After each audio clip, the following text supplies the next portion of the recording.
Today, I'm going to walk you through my checklist for lengthening short naps. So if you feel like your little one is just stuck at that 30 to 45 minute mark for their naps, you're not alone. This is very common. This is very normal.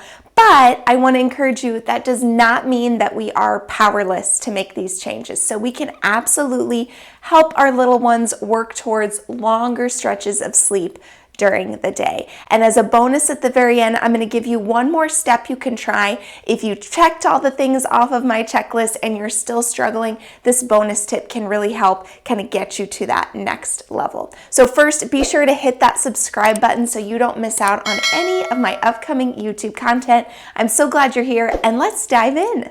I do want to quickly touch on why short naps are happening, because this can help us understand and also be a little more patient and understanding when we really just want to rip our hair out because of the short nap. So your baby's sleep cycles are around 30 to 45 minutes long. That's all. So when you experience a short nap, what's happening is your baby is sleeping for one full cycle, which is great, and then they're waking up and they just don't know how, or they don't have all the right tools in place to be able to fall back asleep and connect their sleep cycles and sleep for a longer stretch. So that's really what's happening. That's why you may be getting stuck. And if you're not stuck at all with night, like if you're not experiencing a bunch of night wakings and you're thinking, why can my baby connect sleep cycles at night but not do it during the day? That is also really, really common. At night, your baby has melatonin coursing through their veins, which is basically our sleepy hormone, and it helps us fall asleep, stay asleep. And so without that during the day, we're really just working off of sleep pressure, and that's what's helping your child sleep, and then those ideal conditions for napping. So it's natural for sleep to be a little harder to come by during the day, really normal. I know it's still frustrating, but that's kind of your why. Why is this happening? So the first item on the checklist, is your napping environment ideal? So what do I mean by ideal? I mean it should be pitch dark in there, and you should be using white noise for sleep. Now, these two, for me, if we are struggling with sleep, these are two items that are non-negotiables. They're easy to fix, and they can make such a huge difference in your child's sleep. The dark room is really important because when your child is waking up after one sleep cycle and we want them to go into the next one, we cannot let them be distracted during that couple of minutes in between there while they're trying to fall back asleep. So we want it very dark. We don't want any night light in there. We don't want light coming in through the window. We want it pitch dark. I would say on a scale of 1 to 10, with 1 being light and bright, kind of like this room, and 10 being pitch dark, you need to be all the way over at an 8 to a 10, okay? So you may have to get a little creative. You may need to tape some aluminum foil over the windows or some black construction paper. You may want to invest in some nice window covers. I love blackout easy window covers, but you need to just get creative. And then when it comes to white noise,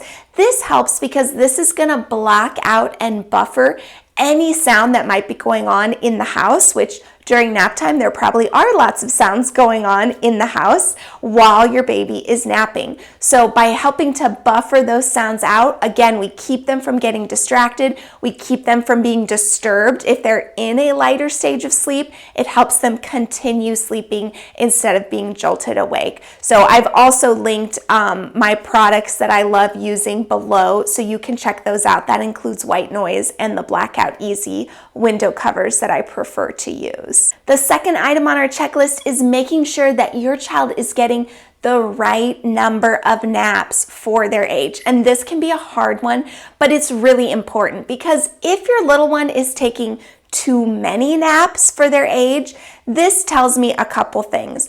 One, we're probably offering their naps too frequently. So we are putting them down when they are undertired, and so that's not the right timing if they're undertired when they're going down for a nap. And so they may simply be waking up from a short nap and not able to sleep more because they haven't been awake long enough. And I know when you're dealing with short naps, it can be easy to get into kind of a cycle of short naps. So then they have a short wake window. So then another short nap. So then they have a short wake window. And it will take some pushing and stretching of those wake windows to get them longer. You probably will experience some fussiness while you push.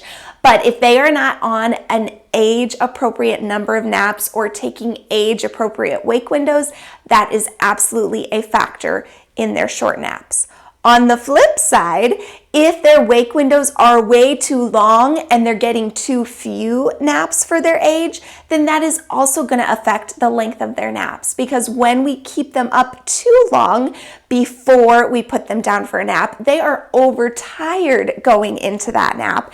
And overtiredness just causes more stress on their body, an increase in cortisol. Sometimes it can mean an increase in adrenaline, and that is going to cause more of a full-on waking once they go through one sleep cycle. So we really have to ride that balance between not undertired and not overtired and find that middle ground for them.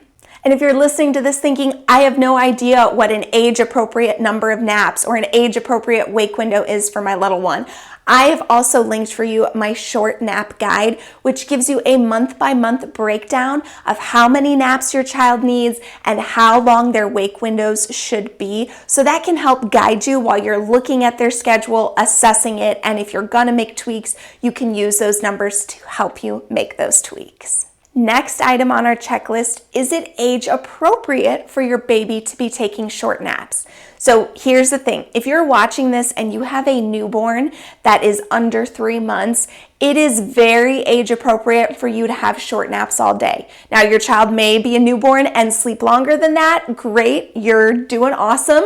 Or more like it, your child just loves sleep and it's not as much something that you have done. If you have a newborn who is taking really short naps all day long, that is normal. So I want you to be patient. You can still be applying these things like ideal napping conditions, ideal timing and number of naps, but I don't want you yet to be stressing out or pushing really hard for longer naps because it just may not be age appropriate yet, and that's okay. So take a deep breath if you've got a newborn, use the checklist items that we've already talked about, but then I want you to pause and kind of let it go for now and see if it rights itself over the next couple months. Now, typically I find that around months 5, sometimes 4, sometimes 6, somewhere in that 4 to 6 months is when we can really start to expect longer naps and push for them more intentionally. So if you're at 4 months and you're doing all the right things and they're just not coming together yet, again, you may just need to be more patient. Keep doing all the things you're doing right, but be a little more patient and know that sometimes it just takes more practice and a little more maturity before they're able to nap longer. On the flip side, if you have a baby that's 6 months or older and you've been trying to do all the things and you're not seeing naps lengthen, take another good look at this checklist and really try to hone in on what piece you might be missing. Okay, final checklist here, final checklist item that we're going to talk through. Is your child able to fall asleep on their own? So if your child is dependent on something outside of themselves to fall asleep, be that the pacifier, nursing to sleep, rocking to sleep, being laid with, you name it, if they need something outside of themselves that is not consistently there, then they are going to struggle with these short naps, because when they get through one of those sleep cycles and wake up, then they need that same help before they can fall back asleep and lengthen it to another sleep cycle. So if they need the pacifier to fall asleep and it falls out and then they wake up after one cycle, they're going to need you to come in and replace that for them unless they can find it themselves and replace it. Same thing with nursing. They're going to need you to come back in and nurse them or hold them or rock them. So whatever kind of sleep prop your child may need, if it is a prop that is outside of their control, that could absolutely be a huge factor in those short naps. So if you're watching this and you're thinking, okay, my child does not know how to fall asleep on their own, what are my options here? I'm going to walk you through kind of two options. Your first option is you can just keep doing what you're doing and just kind of accept the fact that you may need to go in there after that short nap and help them back to sleep, whether that's replacing the pacifier, nursing back to sleep, rocking back to sleep, etc. If it's something where you are picking them up and holding them, nursing, bottle feeding, rocking, just plain holding to sleep, you may have trouble transferring them again. So you may just need to understand that with sleep the way it currently is, you will have to be needed to go in and help them back to sleep. You may be able to transfer them back to their sleep space, or you may need to hold them for the rest of that nap if you want them taking longer naps. The other option is that you can start teaching them independent sleep. So that is what we do when we work on sleep training. That is working on laying them down awake. Now, I don't recommend starting independent sleep and sleep training at nap time because nap time is harder than nights like we talked about. I prefer to start at bedtime first and then work our way to naps eventually, but that is an option that you can do. Give them the tools in their toolbox so they know how to fall asleep on their own, and then when they do have a waking after just one sleep cycle, they have the tools to fall back asleep. So that's your second option. If that is something that you are thinking you might be ready for or that sounds intriguing to you but you're not sure, definitely check out this other video I have that goes over readiness for sleep training, and if you're ready, what things to think about before you start sleep training. Okay, before you go, here's our bonus tip that I wanted to talk to you about if you have followed everything on this checklist that I've laid out. So you've got that ideal napping environment, you have the right number of naps and the right timing of naps for your child is at an age that it is appropriate to expect longer sleep stretches, and your child is falling asleep on their own. If you're doing all of those 4 things, first of all, congratulations, good job, I'm proud of you. But if you're still struggling with short naps, here's this bonus tip I want to give you. So sometimes when they wake after a short nap and don't fall back asleep, it's not that that skill isn't there. If they know how to fall asleep on their own, that skill is absolutely there. They know how to do it. But sometimes we have to help motivate them to do it. So if you are in the habit of going in after a short nap and either trying to help them back to sleep or just getting them up and starting the next wake window with them, I want you to start waiting longer. And what I would recommend following is an hour crib rule. So this means that from the time your child falls asleep in their crib to the time that they wake up, if that's not an hour, they're going to stay in their crib, in their sleep space for the remainder of an hour. So for example, if your child wakes after only 40 minutes of napping, they're going to stay in there an extra 20 minutes. 40 plus 20 equals an hour, okay? So we're going to leave them and give them space. Now, during that time, you may choose to stay out of their room completely, or you may choose to use your sleep coaching method, whatever method that is that you feel comfortable with, to respond to them.